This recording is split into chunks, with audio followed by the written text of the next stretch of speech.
What's up, ACWA fans? I'm the Lawdog, Brent Lawson, and this is a brand new episode of Shootin' with the Lawdog. And today I'm here with the one and only Ed Malice. How you doing, Ed? Well, I'm doing fine. Since we had to redo this because it got screwed up the first time because of you. I appreciate that, man. You know, I don't have anything else to do but come here and just watch you read off a piece of paper. But go ahead. I do what I do. I do what I can. Do it. All right. So, It's kind of bullshit questions we got coming on. how old were you when you got into the wrestling business? Well, when I got into the wrestling business, well, I was a little bit older than most people. I was, let me do my math here, approximately 23 years old. It's right before I turned 24. Got started in the AIWF, and basically what happened was I went down to a show up here in Collinsville, Virginia, a few miles up the road, and they had an outdoor show, and it was actually featured by Cable 6. It's a local cable channel. And I went out there and I watched them do their thing, and kind of like, you know, Roxy said, I kind of got bit by the bug. I had been watching wrestling probably since I was, I don't know, maybe 3 or 4 years old. I grew up with the Mid-Atlantic, you know, area. I grew up with NWA. Got to watch like UWF. I got to see World Class Championship Wrestling, WWF. Got to see all those on late night TV. I actually got to see Central States Wrestling. See, back then we didn't have internet. I know you don't know these things, but so we had to watch it on something called an antenna. So, but anyway, so I grew up watching wrestling the whole time, and they were out there, and I basically went up to the promoter, Rick Diesel, Dean Puckett, as some people know him, and I said, "Hey man," I said, "I want to do this." And he said, "Well, what do you want to do?" I said, "I want to be a commentator." I said, "You taping these shows and you have no commentator." He said, "Do you have any experience?" I said, "Sure." He said, "What's your experience?" I said, "Well, I turn the TV down and do the commentary on that." He said, "Really?" But here's the kicker. He didn't care about that. He knew I had a $900 video camera. Yeah, so I went down to Wilkesboro, did a little bit of video for him, give him the tape. He said, "You're hired." And after that, we got on TV up here in Martinsville, Virginia, on Channel 6. We did a weekly show. Even had China as a guest at one point, did a talk show, and I was on there with him. And I had a little paper just like that, and you know what I did with it? Took that paper. I ain't going to do it to you because you'll be lost, but took the paper, threw it up in there, and the rest of it's history. All right. Who were your influences? Oh, man. Well, wrestling-wise, Nature Boy Ric Flair, Four Horsemen, all the bad guys. If you were a bad guy or a heel, as they call them now, that's who I like. Because, you know, I'm an asshole at heart, so I like the heels. Should we cuss on this? Just like the Gothic superstar Devin Graves said, it's not a gimmick, it's a lifestyle. Asshole No, is a look, lifestyle. the best wrestlers, heels, managers, whatever, all they are is their sales turned up 10, right? That's what they say. Well, that's me and well, I'm actually only turned about 5 because I'm pretty bad all the time, but I don't mean like a bad dude, I mean like a bad attitude. But anyway, yeah. I had Ric Flair. We would go to Greensboro Coliseum and we'd be the only ones cheering for the rock. They'd be cheering the Rock and Roll Express, rock and roll, and we'd be cheering for the Four Horsemen, me and my friends. Of course, that didn't go over so well because unlike now, where everybody just cheers and says whatever, back then people actually hated or liked people. I know that's before your time too. So anyway, go ahead. Oh yeah. Other influences. I almost missed the real influences. When I actually started in the business, I was a commentator. I was a commentator, but I was a ring announcer. And by the way, I did a lot better than you, but keep going. You'll get there one day. But anyway, I did commentating. I did ring announcing. Then, you know, later on, I got into managing. Well, my commentary people that I really looked to was Bob Caudle, Tony Schiavone, all those guys. I really didn't watch a lot of the WWF, but I did watch some of it. And the managers I liked was Bobby the Brain Heenan, Jim Cornette, of course, with his flash. And I liked the seriousness of the Horsemen, but I really never liked J.J. Dillon that good. I always thought that he was a little too bland, a little too boring, more like a regular person. I got a lot of respect for J.J., but I just didn't, he wasn't one of my influences. And then later on, I guess you could say my big influence was in ECW, Joey Styles. Oh my God. Because Joey Styles was doing it by himself, which was unheard of at the time. And when I started with AIWF, I was doing it by myself because they just didn't have anybody else that, you know, was willing to travel, willing to do it or whatever. So I did it by myself, and I learned a lot from watching Joey Styles and watching how he did things and how he called things. So, who gave you your first big break? well, when it comes to commentary, ring announcing, all that, of course, AIWF, Rick Diesel, whatever. Like I said, I got on channel 6, it's channel 18 now in Martinsville. I actually got to host a show by myself for a while after, he couldn't be there all the time. And then, after I left there, I went to a couple other groups.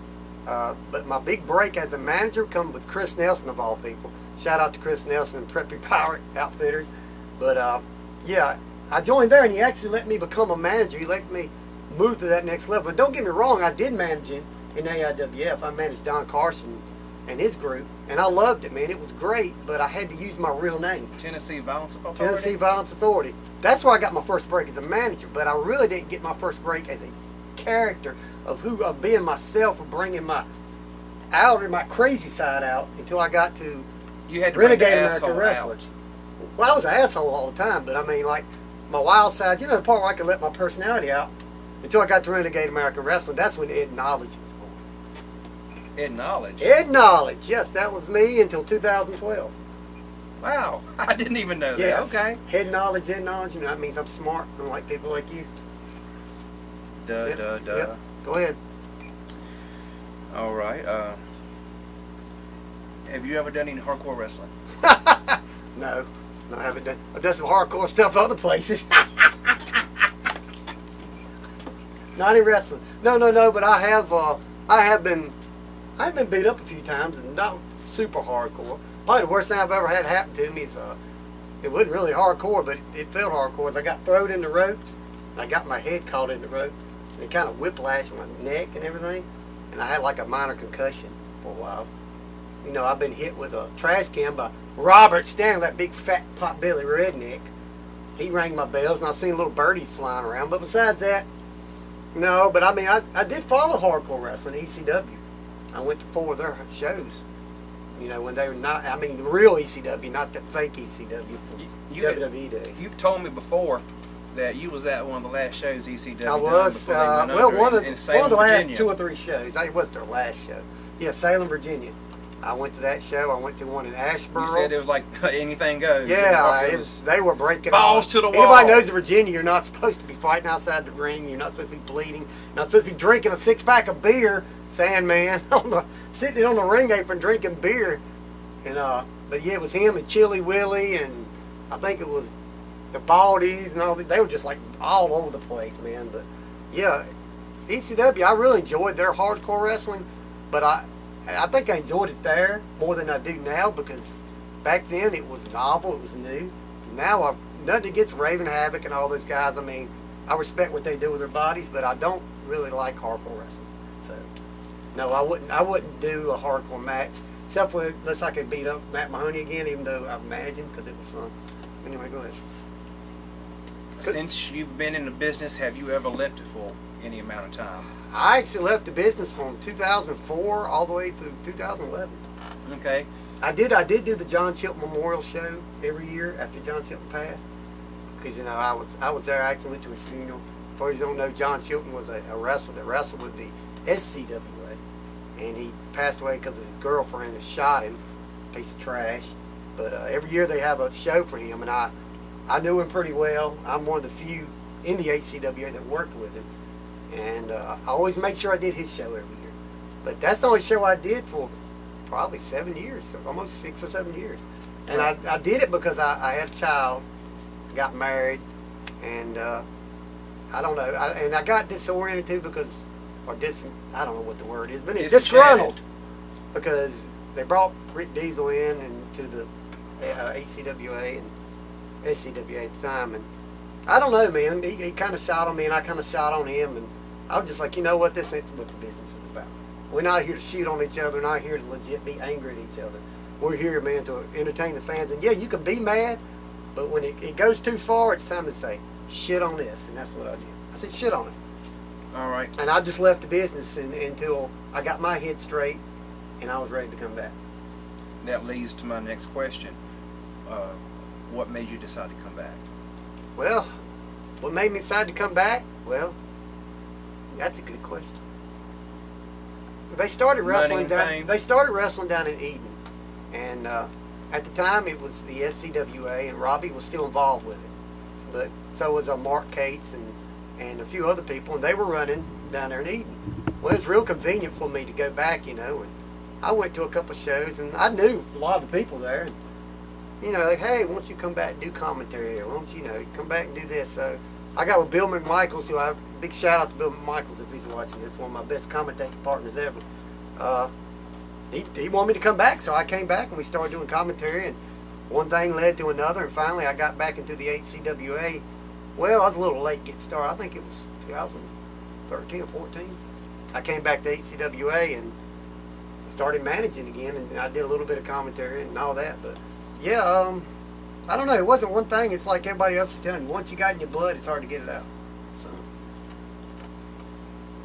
So. Who are you looking forward to wrestling, if you do that, or managing? Well, I don't know about wrestling, but I like to take his kendo stick and whack you in the head with it. That would be nice.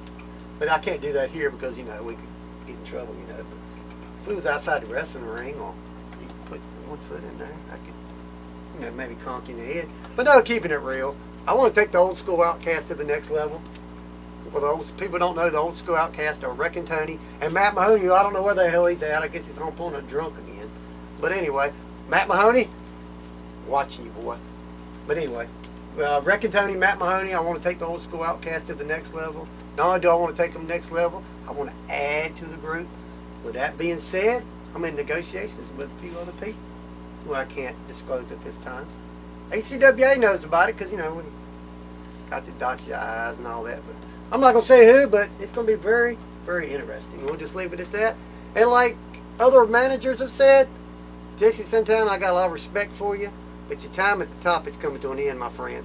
Because there's other people, like me, with experience, that are sick and tired of sitting back in the shadows. Ed Malice will guide somebody to the top. I don't give a damn who we have to go through, because I'm sick and tired of being a nothing in the HCWA. I'm either going to guide somebody to the top, and we're going to guide the old school to the top, or I'm going to do like I did before, and say the hell with this business, or at least the hell with HCWA, and I'll be out of here. It's that plain and simple, man. It's not going to be no more of this losing all the time and being at the bottom of the ladder. No, that's not happening. We're either going to move up to the next level, or I'm going to move on. And that's the way it is. You may find yourself in a weasel suit. Well, and you may find this kendo stick stuck up your ass. It's not going to fit. I don't know. I ain't what number. So, in addition to what few things you've already mentioned, what are your future goals? My guess would be taking the old school Outcast to the top. Yeah, but that's one of my future goals. Let's face it, man. I'm 48 years old. There's not a lot more I can do in a ring and getting there and getting thrown around. It's just not. I'm in good shape. I could get in. I can handle it. But and Rick and Tony's not. He's no young guy either. Basically, it's going to be up to me to bring Matt Mahoney to that next level, get him in shape, whip him into the wrestler he needs to be. He's got this, but he's got to get the physical to go with this. That's my goal. My goal is to whip people like him in shape physically, get his mental state right, well, instead of just knowing, hey, this is what we do in the ring. I got to do this, I got to do this. No, goal-oriented. Let's don't venture over here to the hardcore side when you want this title over here. And I'm not going to say the Carolina Classic title, as I just said it, because Roxy might come back. You never know where she's at. No, Roxy's scared. But anyway, that's basically what my goal is, man. And I want to bring some veterans in that's going to help do that too. And this situation with Tony, I'm going to address it. I need to address this real quick. Tony was kind of short. He said y'all have disagreements, but y'all are fine. I heard what he said. I watched the interview. And Tony, and the thing about Rick and Tony is this, man. Whether you like Rick and Tony or not, when he gets in the ring, he's our big guy, man. He's our big guy that we need in our. I'm not a big guy for sure. We all know Matt Mahoney's not a big guy. He's got a big belly. He's the old school Outcast enforcer, if you will. Yeah, he's kind of like our Ole Anderson. He's not, of course, not on that level with Ole, but he's our version of Ole Anderson. He's the guy that we go to when we need somebody's ass kicked. That's basically what it comes down to. And so, basically, we're going to have, he's not going to be there forever. We understand that. We want to make sure that I bring guys in, we can keep this old school Outcast thing going, and that we can roll over and move up to the next level. Because right now, we're not there, man. I know we're not there. What's it going to take for you guys to get there? What's it going to take? What I just told you. They're going to have to listen. They're going to have to quit fighting with each other. They're going to have to be goal-oriented, and they're going to have to learn that you got to have goals, man. You can't be here. You can't be there. That's why I'm trying to get this tag team title thing going, man. But they can't put it together. Yeah. Matt Mahoney's over here. I want to do hardcore. And then we got Rick and Tony over here. He's like, well, I don't care what we do. No, you can't be like that. We got to have a goal. You got to move towards that goal. And when I bring in the new person, we're going to switch that around anymore, because guess what? Our next goal is going to be the HCWA Heavyweight Championship. That's a title I've never managed anyone to. Well, if you're going to get any titles at all, you got to be a cohesive unit. You can't have one over here and one over there. Exactly. And anybody thinks I can't do it, go on the internet, check out EAW, Eastern All-Star Wrestling. Check it out. Watch how many champions I managed in EAW. Go back and watch CWS Asheboro. Watch how many damn champions I managed in CWS Asheboro. I managed Lou Marconi. Not only was he the CWS champion, he was also the NWA National Heavyweight Champion at the time. And no, I didn't travel around with me NWA for contractual reasons, but I did manage him there. So it can be done. I do have the skills. It's two things that's got to happen. The guys have got to step up, and the HCWA's got to quit holding me back. And I promise you, both of the things will be corrected in the near future. That's all I got to say. I don't know what else to say. All right. That was the last question. Do you have anything else to add while you're here? I think I've said all I'm going to say about it, because I'll be honest with you, like I said, HCWA board knows I got issues with them. I've always had issues with them. Hell, at my real job, I got issues with them. Because it's just like real life, man. Wrestling is like real life more than you people realize. There's people that are here, there's people that are here, and there's different reasons why they are where they are. But I promise you this, in the end, talent will win through. And that's all I got to say. An old school outcast, I got the talent. All right. There you have it, straight from the mouth of the South, Ed Malice. Thank you for watching this episode. Later, Conrad. Of Shootin' with the Lawdog. The Gothic superstar Devin Graves is once again behind the camera. And we will see you at a future show. Take care, guys.